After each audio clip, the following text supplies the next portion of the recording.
Hello friends, ఇక్కడ సమర్పించే weekend updates అవుతాం.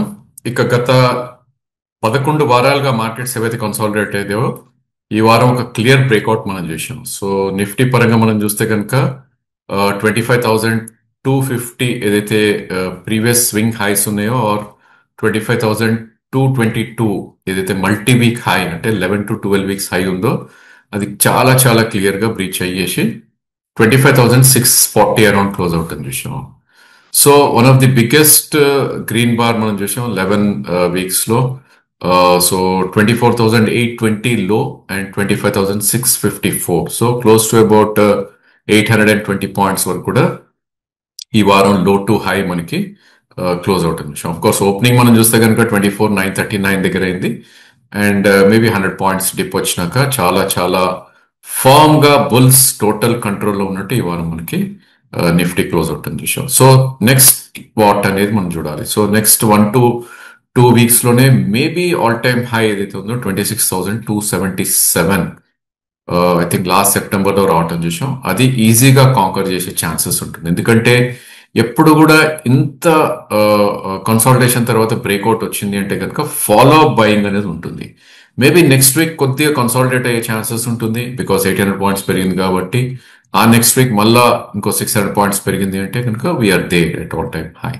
బట్ వీక్లీ చార్ట్స్ లోకి వెళ్ళి మనం సపోర్ట్ పాయింట్ ఎక్కడ ఉంది చూస్తే కనుక ప్రీవియస్ స్వింగ్ హై ఏదైతే ఉందో 25,222 అనేది ఒక మేజర్ సపోర్ట్ ఉంటుంది. అంటే ఇక్కడ నుంచి ఒక 400 పాయింట్స్ కింద మార్కెట్ లో ఒక మంచి సపోర్ట్ ఉంది కాబట్టి one should try to buy on dips అనేది మనం చెప్పుకోవచ్చు. న్యాచురలీ ఎప్పుడైతే 800-900 పాయింట్స్ అప్ మూవ్ ఉంటుందో 30% రిట్రేస్ వచ్చినా కూడా వీఆర్ దేర్ ఎట్ 25,200. అక్కడ one should try to definitely buy. Of course stop loss కొద్దిగా దూరంగా ఉంటుంది వీక్లీ చార్ట్స్ లో కాబట్టి. బట్ ఐ థింక్ కొంచెం ధైర్యం ఉన్న ఇన్వెస్టర్స్ ఎవరైనా ఉన్నారంటే కనుక they should hold a position అనేది మనం చెప్పుకోవచ్చు.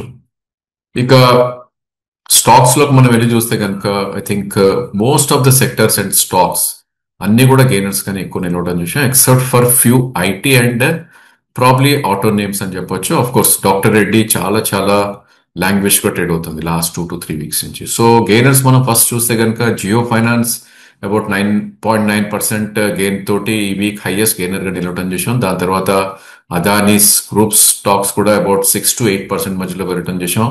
ఇక మెటల్స్ కానీ సిమెంట్ ప్యాక్ కానీ బ్యాంకింగ్ అండ్ ఫైనాన్షియల్స్ కానీ ఎఫ్ఎంసీజీ కానీ auto names I think even PSU names లాంటి స్టాక్స్ డిఫెన్స్ నేమ్స్ అన్ని కూడా చాలా చాలా పాజిటివ్ గా ట్రేడ్ అవుతుంది చూసాం. ఇక లూజర్స్ లోకి వెళ్ళి చూస్తే కనుక of course oil related oil marketing company ONGC biggest loser 3.59% correct అవటం చూసాం. అండ్ ఇప్పుడే అనుకున్న డాక్టర్ రెడ్డి 1.8%. ఐటీ నేమ్స్ కొన్ని టెక్ మహీంద్రా ఇన్ఫోసిస్ విప్రో లాంటివి వీక్ ట్రేడ్ అయ్యాయి. అదేవిధంగా ఆటో నేమ్స్ లో మారుతి కానీ హీరో మోటార్స్ లాంటివి కొద్దిగా వీక్నెస్ అనేది ఎగ్జిబిట్ చేయడం చూసాం. ఇక బ్యాంక్ నిఫ్టీ విషయానికి వెళ్తే కనుక same story. Of course Nifty అంత బిగ్ మూవ్ లేకపోయినా కూడా ప్రాబ్లీ బ్యాంక్ నిఫ్టీ గత కొన్ని వారాలుగా అవుట్ పర్ఫార్మ్ చేస్తుంది కాబట్టి ప్రీవియస్ హై ఏదైతే ఉందో 57,049 అది దాటి 57,400 అబౌట్ దగ్గర క్లోజ్ అవుట్ అని చూసాం. సో ప్రీవియస్ హైకి ఎక్స్టెన్షన్ ఒకటి ఫామ్ అవుట్ అని చూసాం 57,400. అన్చార్టెడ్ జోన్ లో ఉంది కాబట్టి నెక్స్ట్ వీక్ లో it will try to conquer that 58,000 and 58,500. And support point again మనకు చూస్తే కనుక 57,049 వీక్లీ చార్ట్స్ లో ఫస్ట్ సపోర్ట్ పాయింట్ ఉంటుంది. దాని తర్వాత 56,328 అనేది వీక్లీ చార్ట్ లో బ్యాంక్ నిఫ్టీ సపోర్ట్ ఉంటుంది. సో ఏదైనప్పటికీ ఒక 300 to 400 పాయింట్స్ పడింది అంటే కనుక ఒక మంచి అడ్వాంటేజ్ పొజిషన్ లోకి వస్తుంది బ్యాంక్ నిఫ్టీ. అక్కడ లాంగ్ పొజిషన్ వెళ్ళి ఒక 200-250 పాయింట్స్ స్టాప్ లాస్ పెట్టుకుంటే ఈవెన్ బ్యాంక్ నిఫ్టీలో కూడా మనీ ఈజ్ మేడ్ అన్నట్టు మనకి చార్ట్స్ పరంగా అర్థమవుతుంది. ఇక బ్యాంక్ నిఫ్టీ ఇండివిజువల్ నేమ్స్ లోకి వెళ్ళి చూస్తే కనుక there are no losers. All bank Nifty components అన్ని కూడా గెయిన్ లో నిలవటం చూసాం. అఫ్ కోర్స్ లీస్ట్ గా గెయిన్ అయిన నేమ్స్ కొన్ని private banks like Federal and Axis 0.4% పెరగటం చూసాం. అదేవిధంగా అదర్ నేమ్స్ లైక్ కెనరా కానీ PNB I think PSU banks they did good. So ఈ రెండు స్టాక్స్ కూడా అబౌవ్ 3.5% దాకా కూడా పెరగటం చూసాం. కొన్ని private names like IDFC above 3% ఉంది. కొన్ని ప్రైవేట్ బ్యాంకింగ్ ఏదైతే ఎక్కువ వెయిటేజ్ ఉందో ప్రాబ్లీ హెచ్డిఎఫ్సి బ్యాంక్ లాంటిది about 2.5%, ICICI about 2.5%. In fact Kotak కొద్దిగా అండర్ పర్ఫార్మ్ చేసిందని చెప్పాలి 1.7% వరకే పెరగటం చూసాం. ఇక ఈ వారం స్టాక్స్ కి భిన్నంగా మనం ఒక సెక్టర్ ని ఈరోజు డిస్కస్ చేసే ప్రయత్నం చేద్దాం. ఆఫ్ కోర్స్ ఆ సెక్టర్ లో ఉన్న స్టాక్స్ కూడా మనం 2-3 ఐడియాస్ ని డిస్కస్ చేద్దాం. సో ఈరోజు మనం తీసుకుంది నిఫ్టీ పిఎస్యు ఇండెక్స్ మనం స్టడీ చేద్దాం. సో కరెంట్లీ 7054 దగ్గర ట్రేడ్ అవుతుంది. సో జూలై హైస్ లో మనం చూస్తే కనుక 8053 నుంచి ప్రాబ్లీ ఐ థింక్ ఈ ఫిబ్రవరి మార్చ్ వచ్చేసరికి 5300 5530 ఆ లెవెల్ వరకు కూడా కరెక్ట్ అవుతుంది. సో ఎప్పుడైతే 8000 నుంచి 5500 దాకా కరెక్ట్ అయిందో ప్రాబ్లీ రిట్రేస్మెంట్స్ కూడా అంతే ఫాస్ట్ గా ఉంటుంది. బట్ వెరీ వెరీ టాక్టికలీ ఈ నిఫ్టీ పిఎస్ చేసింది ఏంటి అంటే కనుక ఫిబ్రవరి ఏదైతే బార్ మనం చూసామో ఆ బార్ ని మార్చ్ లో ఎంగల్ప్ చేయడం చూసాం. అంటే మార్చ్ లో టర్న్ అరౌండ్ వచ్చేసింది నిఫ్టీ పిఎస్యూస్ కి. అంటే పిఎస్యూ బ్యాంక్స్ అన్ని కూడా చాలా చాలా స్ట్రాంగ్ గా ఉన్నాయని అక్కడ ఇండికేషన్. సో మార్చ్ హైస్ చూస్తే కనుక 6371, ఇన్ఫాక్ట్ ఫిబ్రవరి హై కూడా 6387. సో మార్చ్ లోనే ఆ ఇండెక్స్ వచ్చింది కాబట్టి అక్కడి నుంచి ఏప్రిల్ మే జూన్ లో ఆల్మోస్ట్ 7028 ఆర్ 7240 ఏదైతే హై ఉందో అక్కడ దాకా రావటం చూసాం. అంటే బ్రేక్అవుట్ ఎక్కడైతే వచ్చిందో 6400 నుంచి 7300 అనుకున్నా కూడా మేబీ అబౌట్ 900 పాయింట్స్ దాకా కూడా పెరగడం చూసాం. సో మోర్ దాన్ 10 ఆర్ 12% ఈ 3 months లోనే పిఎస్యు బ్యాంక్ గెయిన్ అవటం చూసాం. సో ఇక్కడ నుంచి మనకి అప్ మూవ్ ఉంటుందా అంటే కనుక డెఫినెట్లీ ఉంటుంది. ఎందుకంటే 7248 అనేది probably I think December high అది ఆల్రెడీ బ్రేక్ అయింది కాబట్టి సో ఒక కరెక్షన్ మోడ్ లో ఉండే ఛాన్సెస్ ఉంటుంది. సో ఇమీడియట్ సపోర్ట్ మనకి చూస్తే కనుక 6943 దగ్గర ఉంటుంది, which is 20-day moving average. So we're talking about only 100 points or 120 points from the market current market price. In case market లో డ్రాస్టిక్ సెల్లింగ్ వచ్చి ఒకవేళ ట్రంప్ టారిఫ్స్ అనేది మళ్ళా వస్తాయి అనే వార్తలు ఏమైనా వచ్చినా కూడా 6548 అనేది ఒక మేజర్ సపోర్ట్ ఉంటుంది, which is 200-day moving average. So up side మనకి చూస్తే కనుక ప్రాబ్లీ ఇమీడియట్ రెసిస్టెన్స్ మనకు చూస్తే కనుక విత్ ఇన్ 2-3 quarters లోనే అగైన్ ఒక న్యూ లైఫ్ టైమ్ హై వెళ్ళే ఛాన్స్ ఉంటుంది, విచ్ ఇస్ 8043.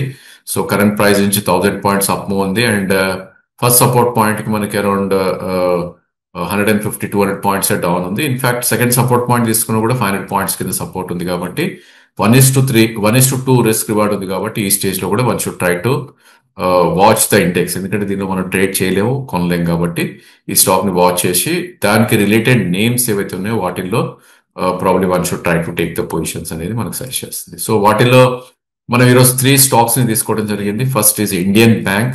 సో మనందరికి చాలా చాలా సుపరిచితమైన నేమ్ ఇది. One of the best performing PSU names అని చెప్పుకోవాలి. ఎందుకంటే ఈ స్టాక్ మనం చూస్తే కనుక 632 నుంచి 473 దాకా రావటం చేసాం. సో ఈ జర్నీ అంతా కూడా లాస్ట్ ఇయర్ జూన్ నుంచి ఈ ఇయర్ జనవరిలో డౌన్ ట్రెండ్ అనేది ఫినిష్ అయిపోయింది స్టాక్ కి. అఫ్ కోర్స్ ఈ స్టాక్ మిగతా బ్యాంక్స్ లాగా ఒక వర్టికల్ ఫాల్ రాలేదు, కంటిన్యూస్లీ కన్సాలిడేషన్ అవుతూ స్లోగా డిప్ అవటం చూసాం. సో ఎప్పుడైతే 632 నుంచి 473 వచ్చిందో it's very very minute correction.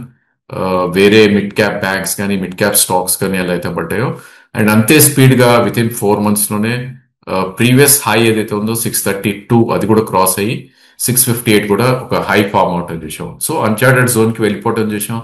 అందుకోసం దీని one of the strongest bank అన్నాం. కరెంట్లీ 627 దగ్గర ట్రేడ్ అవుతున్న నేమ్ ఇది. సో దీనిలో ఇమీడియట్ సపోర్ట్ మనం తీసుకుంటే కనుక probably I think support zone మనం చూస్తే కనుక 606 నుంచి 586 వరకు చాలా చాలా కీ సపోర్ట్ మనకు కనపడుతుంది. ఎందుకంటే 606 ఈ స్వింగ్ లో అండ్ 586 ఈస్ ప్రాబ్లీ మేలో ఏదైతే లో ఫామ్ అయిందో that's because of the banking sector లో కొద్దిగా సెల్లింగ్ వచ్చినప్పుడు అయిన నేమ్. సో చాలా చాలా దగ్గరలో ఉంది, just 20 and 40 rupees. And we all know ఎప్పుడు కూడా ఒక స్టాక్ అప్ సైడ్ మూవ్మెంట్ వచ్చినప్పుడు ఆర్ ఒక న్యూ హై వెళ్ళినప్పుడు probably I think next at least 20% up move వచ్చే ఛాన్సెస్ ఉంటుంది. ఈ నేపథ్యంలో 725 and 760 మనం టార్గెట్స్ గా తీసుకుంటున్నాం. బికాస్ అన్చార్టెడ్ జోన్ లో ఉంది కాబట్టి, ప్రీవియస్ హిస్టరీ లేదు కాబట్టి ఈ స్టాక్ ని one should try to definitely accumulate అని చెప్పొచ్చు. మేబీ స్టాప్ లాస్ కూడా అవసరం లేదు ఈ స్టాక్, ఎందుకంటే it's a very very strong name. Last almost 13 months గా కూడా చూస్తే కనుక ఒక సైడ్ వేస్ లోనే ఉంది కాబట్టి మేజర్ సెల్ ఆఫ్ అనేది ఈ స్టాక్ లో ఎక్కడ రాలేదు. సో సెకండ్ స్టాక్ మనం తీసుకుంది పంజాబ్ నేషనల్ బ్యాంక్. దో ఈ స్టాక్ నిఫ్టీలో ఉన్న కూడా డెఫినెట్లీ కొద్దిగా అండర్ పర్ఫార్మ్ చేసిందని చెప్పుకోవాలి. It's not up to the mark like other PSU names ఏవైతే ఉన్నాయో. సో 142 దీని హై రావటం చూసాం ఏప్రిల్ 2024 లో.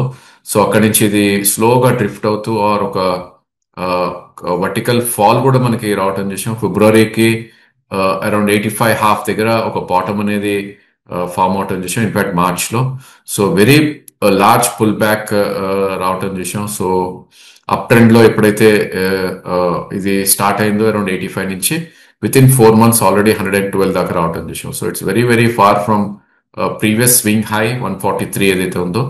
సో డెఫినెట్లీ కొంచెం లాగర్డ్ గా ఉండే ఛాన్సెస్ ఉంటుంది. బట్ కీ సపోర్ట్స్ మనం చూస్తే కనుక 102 దగ్గర ఒక మేజర్ సపోర్ట్ ఉంది. ఇన్ఫాక్ట్ 106 అండ్ 96 అనేది ఒక మేజర్ సపోర్ట్ జోన్ గా మనం చెప్పుకోవచ్చు. ఎందుకంటే 102 or 101 is 200-day moving average కాబట్టి. సో ఒకవేళ ఇది 113 పైన క్లోజ్ అయింది అంటే కనుక ఈజీగా మేబీ ప్రీవియస్ హై ఏదైతే ఉందో 138 నుంచి 143 దాకా కూడా వెళ్ళే ఛాన్సెస్ ఉంటుంది. సో యాజ్ ఆఫ్ నో 106 దగ్గర ట్రేడ్ అవుతున్న నేమ్ జస్ట్ ₹5 దగ్గరే ఫస్ట్ సపోర్ట్ పాయింట్ ఉంది. దాని తర్వాత అబౌట్ ₹10 కింద సెకండ్ సపోర్ట్ పాయింట్ ఉంది. But upside potential of course 113 దాటినాక 143 దాకా ఉంది, విచ్ ఈస్ ఆల్మోస్ట్ అబౌట్ ₹38 వరకు ఉంది. కాబట్టి ఈ స్టాక్ ని definitely one should look in to it. But 100% దీనిలో స్టాప్ లాస్ అనేది పెట్టుకోవాలి. ఎందుకంటే బ్యాంక్ నిఫ్టీ మేనేజ్మెంట్ జరిగినప్పుడు చాలా చాలా స్టీప్ గా కరెక్షన్ వచ్చే నేమ్ ఇది. సో 92 కింద స్ట్రిక్ట్ స్టాప్ లాస్ కూడా పిఎన్బిలో సజెస్ట్ చేస్తున్నాం. And union bank third stock. So ఇది కూడా ఒక decent name and one of the good performing names అని చెప్పొచ్చు. సో అన్ని మిడ్ క్యాప్స్ లాగానే ఈ స్టాక్ కూడా 172 నుంచి క్లోజ్ టు అబౌట్ 101 దాకా రావటం చూసాం. ఈ జర్నీ మొత్తం కూడా లాస్ట్ ఇయర్ జూన్ నుంచి ప్రాబ్లీ ఈ జనవరిలో 100 దాకా రావటం చూసాం 172 నుంచి. అక్కడి నుంచి దీని అప్వర్డ్ జర్నీ స్టార్ట్ అయింది. ఒక 4 months కన్సాలిడేషన్ తర్వాత బిట్వీన్ 115 అండ్ 145 కన్సాలిడేషన్ తర్వాత ఇన్ఫాక్ట్ ఈ మంతే బ్రేక్అవుట్ రావటం చూస్తున్నాం. సో 158 ఏదైతే ఈ మంత్ హై అయిందో డెఫినెట్లీ అది బ్రేక్అవుట్ చార్ట్ కింద పరిగణిస్తున్నాం. ఎందుకంటే నెక్స్ట్ దానికి రెసిస్టెన్స్ అనేది 172 దగ్గరే ఉంది. సో 172 వరకు ప్రాబ్లీ దీనిలో there is no resistance point కాబట్టి డెఫినెట్లీ ఇది రానున్న రోజుల్లో 172 దాకా వెళ్ళే ఛాన్స్ ఉంది. ఒకసారి 172 క్రాస్ అయింది అంటే కనుక నెక్స్ట్ లెవెల్స్ దీన్ని చూస్తే 196 నుంచి 222 వరకు ఓపెన్ అప్ అయ్యే ఛాన్సెస్ ఉంటుంది. So very very good risk to reward ratio ఉన్న స్టాక్ ఇది. సో కరెంట్లీ 138 నుంచి 132 వరకు దీన్ని సపోర్ట్ జోన్ అంటాం. సో 149 దగ్గర ట్రేడ్ అయిన స్టాక్ ఇది. సో అరౌండ్ ₹12 to ₹13 కింద there is a great support కాబట్టి ఈ స్టాక్ కూడా అక్యూములేట్ చేయాలి. 3 to 6 quarters ఎవరైతే ఈ స్టాక్ ని ఇన్వెస్ట్ చేయదలుచుకుంటారో ప్రాబ్లీ వాళ్ళకి ఒక మంచి రివార్డ్ కూడా వచ్చే ఛాన్సెస్ ఉంటుంది. సో 2 గుడ్ స్టాక్స్ ని మనం ఈ రోజు డిస్కస్ చేసాం. అండ్ ఆఫ్ కోర్స్ ఒకటి పిఎన్బి బ్యాంక్ నిఫ్టీలో ఉంది కాబట్టి it's not a bad stock, but definitely risk to reward అనేది ఆ స్టాక్ కూడా ఫేవరబుల్ గా ఉంది. సో ఈ 3 స్టాక్స్ కూడా one should try to accumulate for the coming quarters అని మనం చెప్పుకోవచ్చు. So that's all for this week. Happy weekend and next week మళ్ళీ ఇంకో వీడియోతో మళ్ళీ కలుద్దాం. Thank you for watching.